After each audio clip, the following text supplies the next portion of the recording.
मैं इस वक्त शोपियां ज़िले में मौजूद हूं और ये छोटा गांव नाम का एक गांव है। इसी गांव में बालकृष्ण नाम के कश्मीरी पंडित पर फायरिंग हुई और फायरिंग करके जो आरोपी थे वो फरार हो गए। ये बिल्कुल सामने जो दुकान दिखाई दे रही है ये एक छोटी सी गांव की मेडिकल स्टोर है जिसको बालकृष्ण चलाते थे। और शाम को लगभग 7:15 बजे बाइक से 3 लोग आते हैं जिनमें एक इस गांव के मोड़ के पास उतर जाता है और 2 बाइकर्स यहां पहुंचते हैं, बाइक लगाते हैं और 2 में से एक बाइकर उतरकर सीधा दुकान में जाता है और फायरिंग करता है। लगभग 4 गोलियां बालकृष्ण को लगी और उसके बाद वो यहाँ से फरार हो गया। ना कोई बातचीत, ना कोई नारेबाजी, ना कोई अपील, कुछ भी नहीं। सिर्फ बाइक से आए, फायरिंग की और फायरिंग करके फरार हो गए। गांव वालों का कहना है कि कोई भी जो आरोपी था उसको पहचानते नहीं हैं और सबको शक इसी बात का है कि ये माहौल बिगाड़ने की कोशिश है, क्योंकि कश्मीरी पंडितों की मौजूदगी में ये गांव बहुत खुशहाल है। हिंदू मुस्लिम मिलकर रहते हैं और इसी शांति पसंद गांव को माहौल बिगाड़ने के लिए जो आरोपी थे उन्होंने संभवतः फायरिंग की और फायरिंग करके यहाँ से फरार हुए। ऐसे में पुलिस फिलहाल इस बात की जांच कर रही है कि फायर करने वाले आखिर थे तो कौन थे और उन्होंने फायरिंग क्यों की। सोमवार शाम को जब बालकृष्ण अपनी दुकान में बैठे हुए थे तभी हमलावर यहां पहुंचे और फायरिंग की। फायरिंग किस तरह की गई इसको देखना हो तो ये तस्वीर देखिए। ये दवाई की दुकान है और यहाँ पे दवाई के डब्बे रखे हैं। इस कुर्सी पर बालकृष्ण बैठे हुए थे और अचानक से फायरिंग की गई जिसमें एक गोली यहाँ चली और इस डब्बे को फाड़ते हुए इस दीवार में घुस गए। आप देखिए कि यहाँ पे गोली का एक छेद बन गया है। इसके अलावा बाकी जो फायरिंग हुई है उसके भी निशान यहाँ देखे जा सकते हैं। एक इस दीवार पर यहाँ लगी और एक गोली का निशान यहाँ पर है जो अभी तक ये दवाइयाँ बिखरी पड़ी हैं।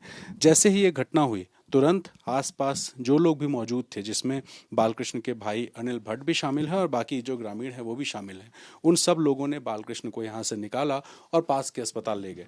मेरे साथ अनिल भट्ट जी हैं जो कि बालकृष्ण जी के भाई हैं। अनिल भाई, क्या हुआ था? जी, कल शाम के 7:15 थे। तो मैं दुकान के बाहर बैठा था।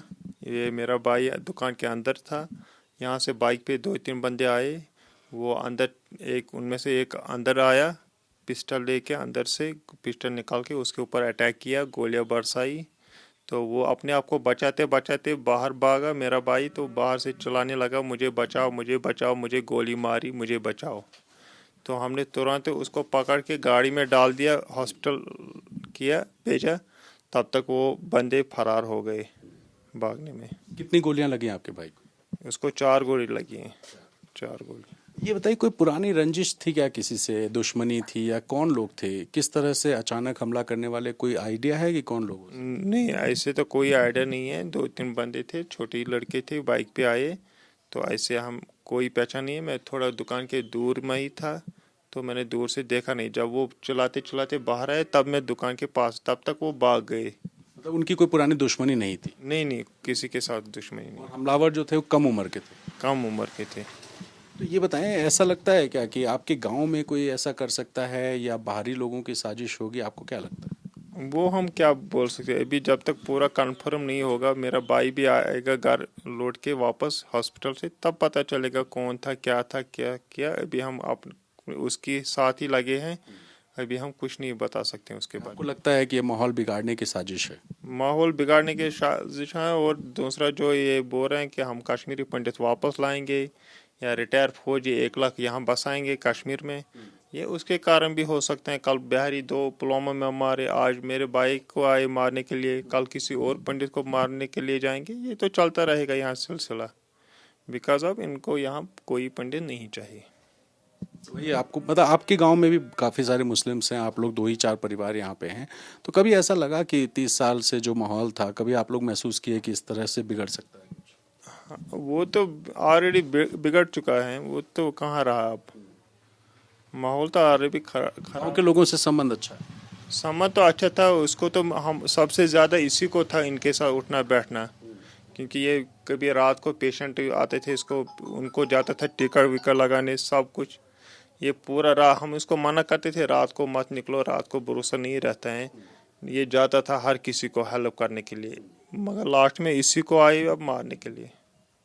तो आपको लगता है कि मतलब जो कश्मीरी पंडितों को वापस लाकर कश्मीर में बसाने की सरकार की कोशिश है, वो कोशिश सफल ना हो, इसके लिए ये सब साजिश हो रही है? वो ये तो इसी के लिए है ताकि वो वापस नहीं आएंगे।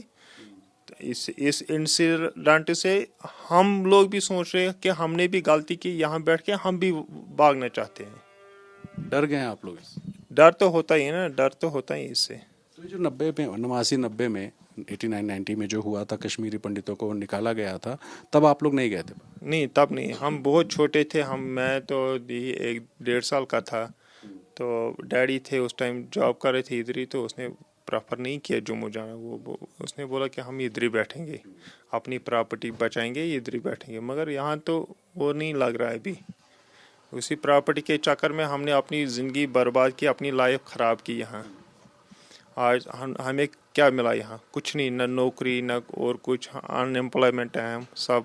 ये एक घर है, इसके घर 3 भाई हैं, तीनों में से एक भी जॉब नहीं है। 10 11 फैमिली मेम्बर हैं, 11 में से एक जॉब नहीं है। हम हैं 6 7 फैमिली मेम्बर, हमारे घर में से कोई जॉब नहीं है। अब क्या करेंगे? तो इस इंसिडेंस के बाद आप ख्याल आने लगा मन में कि यार चले ही जाना चाहिए तो बढ़िया है? हाँ, ये इस इंसिडेंट के बाद ये लगा मुझे कि हमने उस टाइम 90 में बहुत बार गलती की, बहुत बड़ी गलती की, जो हम यहाँ रुक गए। हमें उसी टाइम जाना चाहिए। ये हमने उस टाइम बहुत बड़ी गलती की। आज हम पछता रहे हैं, हम क्यों बैठे यहाँ कश्मीर में।